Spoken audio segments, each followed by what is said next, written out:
Team Crawford blames black people for hating on each other in relationship to Terence Crawford and his fight with David Avanesyan.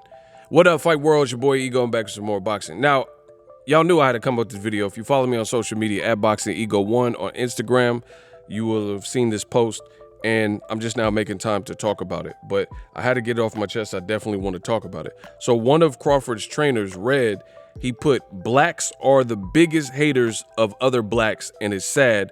People wake up, run to Twitter to hate for what?"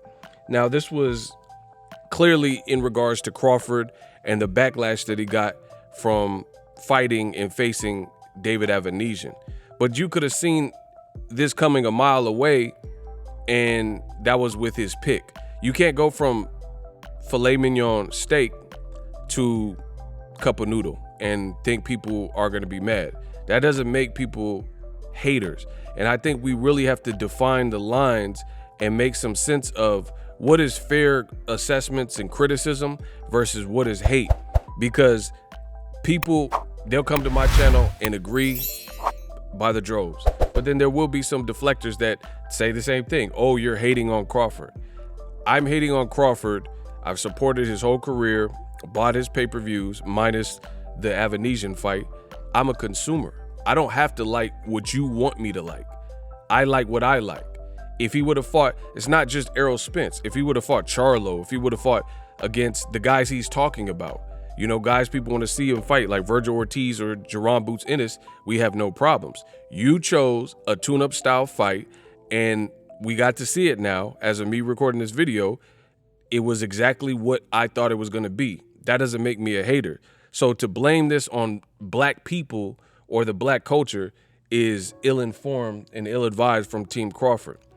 Now, since we're on the subject, because I noticed some black people try to do this where things aren't going their way and they take an isolated instance and what they try to do is magnify it and make it look like this is an issue. Oh, blacks, we can't stick together and stuff like that. This has nothing to do with race. This has nothing to do with being black.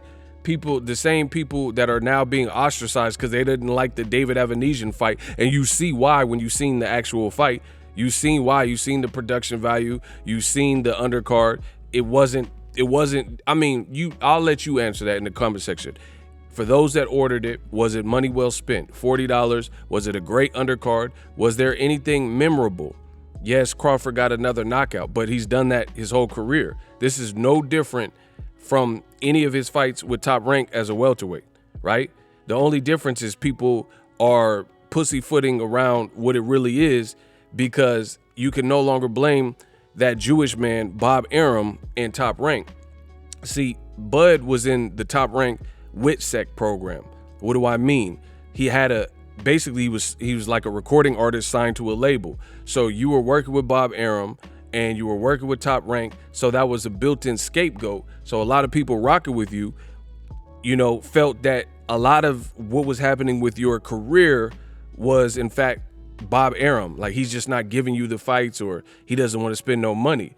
But now, after you sat on stage with Bob Arum and said, Bob couldn't get me the big fights, couldn't give me the Errol fights when I was with him, how's he going to get me the fight when I'm not with him? But I wish everyone the best. And the moment you announced that you were doing your own thing and no longer with Top Rank officially, then now you inherit the burden because you're self-made, you're your own boss, you're your own promoter. So from here on out, until you get some kind of other representation, the buck stops with you and the blame goes on you. It has nothing to do with black people. If you would have chosen a better op, a better foe, then it would have been received better, right? And I hate this like woe is me victimhood stuff from Crawford's team.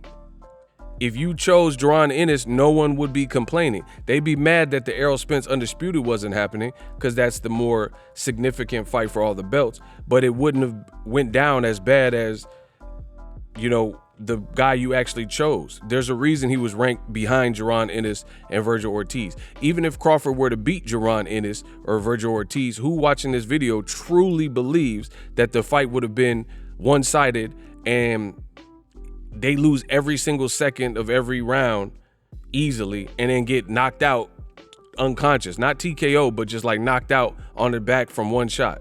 You know what I'm saying? And then lastly, with Team Crawford saying this, oh, black people don't stick together, black people hating on Crawford and his sad stuff. I mean, people keep pushing this notion that BOK Prime is black owned. I don't know who owns it. I don't see no like spearhead.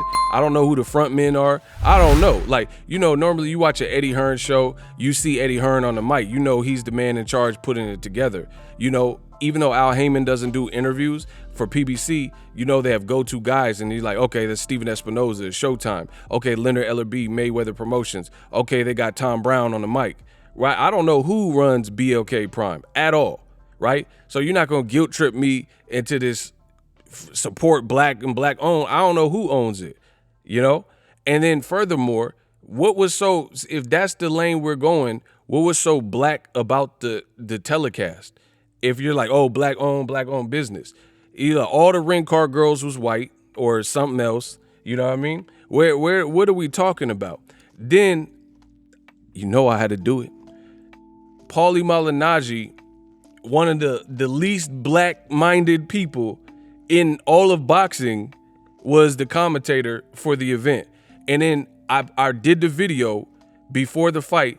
Y'all told me I was lying. Y'all said, oh no, Paulie, he's not gonna be on this. There's no way that they would let Paulie Malignaggi do the telecast. Well, if you look at the screen, surprise, Paulie Malignaggi ran commentary. So this is the same man that said disparaging things after death to George Floyd. This is the same man that got released from Showtime for race-fueled tweets and conversations he was having and didn't want to apologize and had a half-ass apology. This is the same man. And then allegedly, you know, you got people saying, oh, this is black owned. So, okay, this is black owned. Why would you choose Paulie Malignaggi out of all people? You know, if we're like on some pro-black, Black Panther, fist in the air stuff, okay. Paulie Malignaggi is also one of the people currently involved in hating on our brother, Devin Haney, right? An American boxer, undefeated, undisputed. Paulie Malignaggi, as we speak, you go look at his YouTube channel, is currently thrashing Devin Haney, and he's calling him a fraud. So what are we talking about? Support black and blacks don't stick together. No, it has nothing to do with it. You're not going to tell me that a BET movie with Morris Chestnut and Megan Good, I got to watch it and enjoy it and love it and act like it's the best movie because it's a BET movie and it's a black director as opposed to Martin Scorsese. That's not how it works. Good product is good product. Nobody care about that. You know, of course, it's great to support small businesses. It's great to support black-owned business, but it still has to be great product. What y'all talking about? Stop talking to the Elohim of boxing, bro. It reminds me of, they had that thing on TikTok with the pink sauce. They had the pink sauce, and then people was dipping their fries and fried chicken strips in the pink sauce. And then people started growing suspect because they were getting packages and then the package was mishandled. There was liquid spilling out. It didn't look like a professional outfit. And then the pink sauce, they had the pink sauce. The nutrition facts didn't even match. Like, they didn't even make sense. There was like typos and words were misspelled, all types of stuff. So you mean to tell me because that lady's black that I gotta like the pink sauce instead of getting Heinz ketchup for my fries? Just because one's black on? Stop. That's not how that works. Good product, like I said, good product is good product. If you put on a good product, if you put Crawford on with Jerron Boots Ennis on BOK Prime, I will buy it. Period. Because that's a fight. I'm a consumer. This is how it works. Drop your thoughts in the comment section. Y'all talking about the pink sauce. I'm not buying the pink sauce.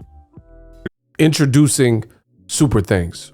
Right here on the official Boxingego YouTube. Super Thanks allows you, the viewers, to show a little bit of extra gratitude, which enables me as a full-time content creator to push out the content you need in the world of boxing. Underneath all the videos, you will see a heart with the $sign in it. You can enter any amount that you find suitable as a super thanks. A brand new interactive and colorful way to get your comments highlighted and noticed by not only myself, but other people on the YouTube platform. Super thanks, a unique and cool way to show and applaud us full-time content creators. Hopefully you guys enjoy the content. Super thanks.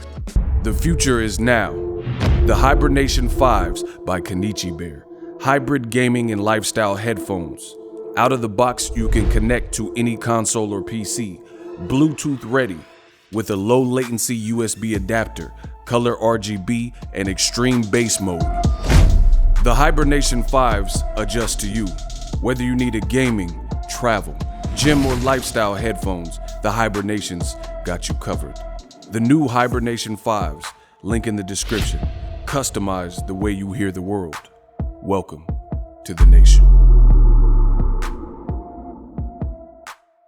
Are you tired of your YouTube videos not getting any views? Well, consider TubeBuddy. I've used TubeBuddy for years to scale up my YouTube channel. Now we're sitting over 200,000 subscribers. TubeBuddy is a browser extension that offers a ton of built-in productivity and time-saving services to take your channel to the next level. Use my link in the description to get started with TubeBuddy and level up your channel faster. We working.